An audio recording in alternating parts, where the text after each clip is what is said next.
పంపిస్తుందంట, కట్టుకుంటుందంట, ఇచ్చి పంపియంట.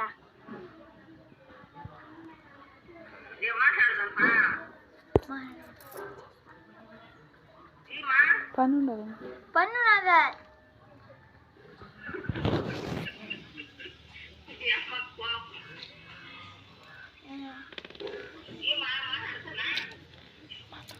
మళ్ళీ మాట్లాడుతుందంట.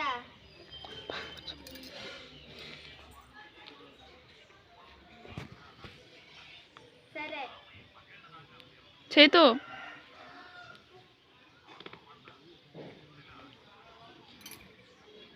సరేవా.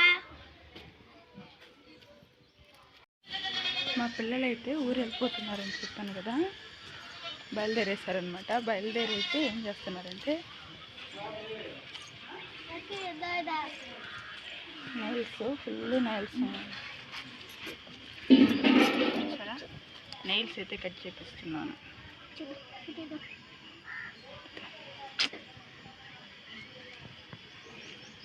చేతి కడుక్కుడు చేతు తగ్గి చూడాలా. వీళ్ళు ముగ్గురికి అయితే నెయిల్స్ అయితే ఉన్నాయన్నమాట. నెయిల్స్ అయితే కట్ చేపిస్తానని చూడండి. కొంచెం వెనక్కు అంతేనమ్మా.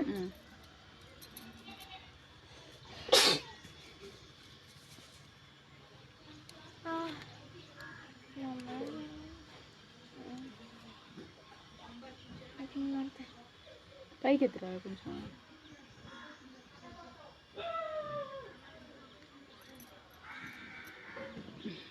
పైకి ఎత్తు. అట్లా నెయిల్స్ అయితే కట్ చేసాను. చేతి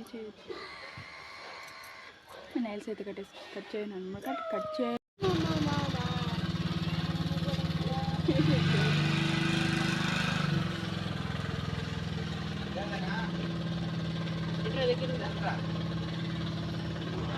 గోర్లు ఆడున్నాయి, గోర్లే లేవు అసలు. తినేస్తాడు గోర్లు అన్నిటినీ. పో వెనక్కి పో, మొత్తం తినేస్తాడు. గోర్లే లేవు అడుడు.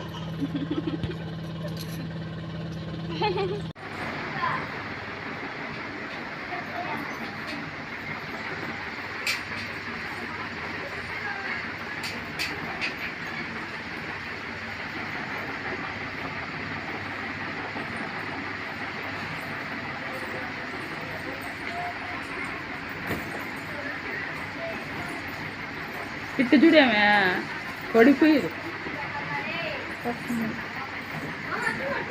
అయితే సందుకు అనమాట. కూరగాయలు అయితే తెచ్చాను. ఇంకా అలాగే మా అమ్మ వాళ్ళకి కూడా అయితే తీసుకొని వచ్చాను.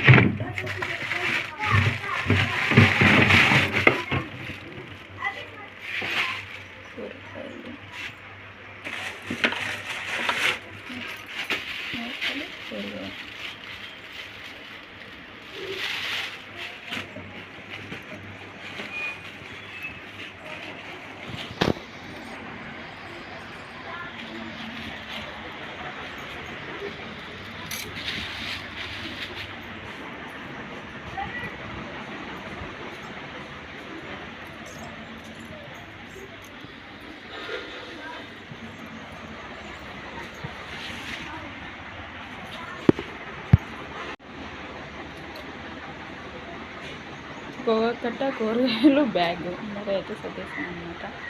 హాలిడేస్ అయితే వదిలేస్తారనమాట, సమ్మర్ హాలిడేస్ పిల్లలకి. మా పిల్లలు అయితే బయలుదేరేస్తూ ఉన్నారు. మా పిల్లలు అయితే బయలుదేరేస్తూ ఉన్నారనమాట. హ్యాపీగా వెళ్ళేసి రావాలన్నా జాగ్రత్తగా ఉండాలి. మేము లేవనేసి ఆ తాతని అమ్మమ్మని ఏడ్పించకూడదు, సరేనా? భద్రంగా వాళ్ళు చెప్పినట్టు వినాలి, సరేనా? ఉన్నంతసేపు కోపం వస్తుంది. వీళ్ళు చేసే పనులు అల్లరి అంతా. వీళ్ళు వెళ్ళిపోతే చాలా అంటే చాలా బోర్ కొట్టేస్తుంది అనమాట. ఇంకా 50 రోజులు ఎలా ఉంటానో ఏమో తెలీదు. 53 రోజులు అంట చెప్తాను ఎగస్ట్రా కూడా. మా చేతు గారు కూడా, చేతు రా చేతుగాడు కూడా చాలా హ్యాపీ రెడీ అయిపోయాడు. వాడికి ఏంటంటే నైట్ నిద్రపోయేటప్పుడు నేను పక్కన లేకపోతే అస్సలు నిద్రపోడు. వీడు కూడా ఎలా ఉంటాడో అస్సలు తెలియదు అనమాట. నా కొడుకు కూడా వెళ్ళిపోతూ ఉన్నాడు. ఇట్లాలే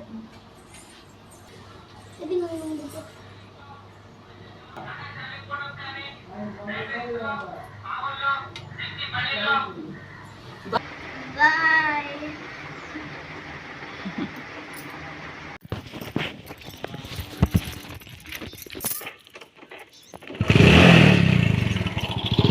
బాయ్ చిన్నమ్మ.